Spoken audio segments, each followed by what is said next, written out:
Welcome to this week's Rogers McHugh YouTube video.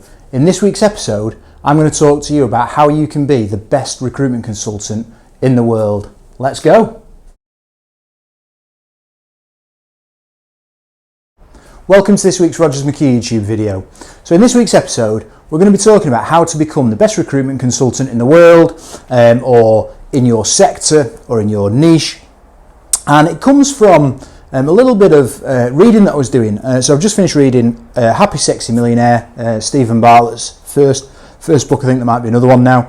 And in it, he spoke about how you can become the best at something by skill stacking. Now, this wasn't something that I'd actually been aware of previously. So if I'm not aware of it, there's a good chance that you guys aren't aware of it. And I wanted to bring it to the channel just to give you a bit of an idea of what he was talking about. So the reference he uses that if you want to be the best chess player in the world, you've got to be effectively the best chess player in the world. There's an innate ability in some people and it's very difficult to hit that target.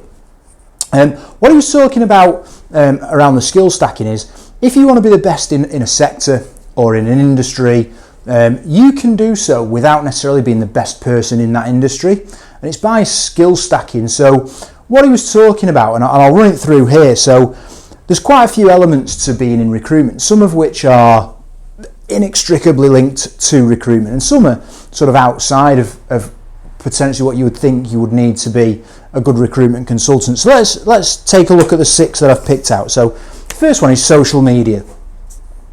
In your niche or in recruitment, can you be one of the top 10% in terms of how you use and engage with social media?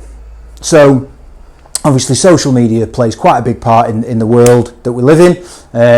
Technically, I don't know whether you would class this YouTube video as social media, but obviously there's plenty of social media apps out there. We don't need to go through them all, but they have a lot of reach. It gives you an opportunity to get your brand out there. So social media has a lot to play, whether it's sales, whether it's recruitment, whether it's real estate, whatever sector you're in, education, there's a lot to be said for social media. Can you, in your market, become one of the best 10% of people on social media? So you're not aiming to be the best. You don't need to be. You may be aiming to be the best, but you don't need to be the best. Can you be in the top 10%? Public speaking, again, not necessarily something that you would necessarily associate with recruitment, but if you can get yourself to be in the top 10% in public speaking, could it be that you get yourself invited onto round tables? Could it be that you get invited to networking events, which we'll come on to in a bit? Could it be that you are asked to speak at conferences and events that gets your brand out there? So again, don't need to be the best, but can you be in the top 10%? I'll run through this quite quickly. Sales, I think we all know recruitment has a very strong sales element. So again, you don't need to be the best salesman in the sector, but can you be in the top 10%? Networking. So do you go to networking meetings? Do you network with people? Do you play tennis or go to the gym, and is there an opportunity for you to network there? What networking do you do, and can you become the top 10% or one of the top 10% at networking in your market? Use of AI. I've put use of AI. I don't know whether I'm a major believer in AI yet with regards to recruitment, but it can certainly help. But technology as well. So again, you don't need to be the best, but can you be in the top 10% in terms of your use of AI and technology? And the last one I've put negotiating. Again, I think we all know negotiating plays a big part in recruitment. Can you be in the top 10% of recruitment? So what we're talking about there is you're not the best at any of these things in your market, however, or in recruitment, or whatever you're trying to be the best at. However, what we are saying is, can you push yourself to be in the top 10% of all of them? Don't need to be the best, but can you be in the top 10%? Let's assume that's the case. Let's move over. So again, we're making a lot of assumptions here, but assuming that there are 1 million people in your market, in terms, you can tell what's on my mind at the minute, can't you? 1 million people. So there's 1 million people.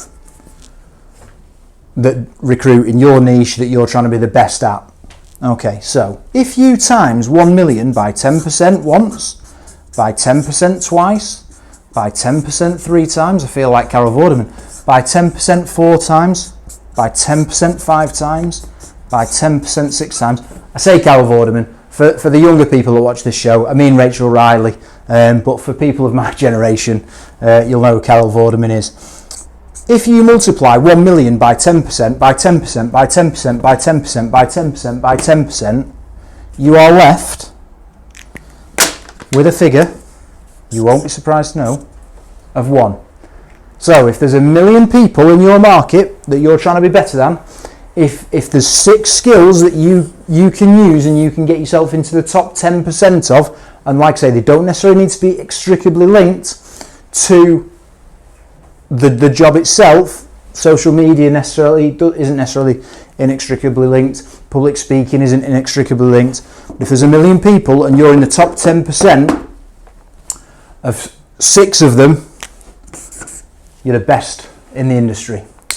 Obviously, if there's more than 1 million, you may need to add a couple more skills on to get yourself to the figure that you're looking for. But I thought it was quite a good idea. I thought it was quite a novel idea, certainly novel to me. I'd never come across it before. But that is how you skill stack. And that is how, if you work on areas of the role, or potentially not even the role, but different elements that could add to the role but aren't necessarily linked, like say, like social media or like public speaking, and you become the best 10% in your niche or in your sector, you can become the best recruiter in the world. So that's this week's video. I hope you've enjoyed it. It's a little bit different, but I thought it was quite a good analogy and quite a good method to use to try and improve your skills and improve yourself and better yourself. And like I say, it came from Stephen Bartlett's book, Happy Sexy Millionaire. If you've not read it, I'd massively recommend it. I really enjoyed reading it, so go and grab yourself a copy. But most importantly, before you do that, subscribe to the channel. We're trying to get the videos out to more people. The subscriber numbers are going up, which is great. We can see them growing week on week now, which is fantastic. But also we can see the views are going up week on week as well. And that's probably because it's linked to the subscribers, because the YouTube algorithms love subscribers. So subscribe to the channel if you're not already done so, and you'll be notified every time when a new video comes out. And we'll be with you the same time next week, and we'll see you then.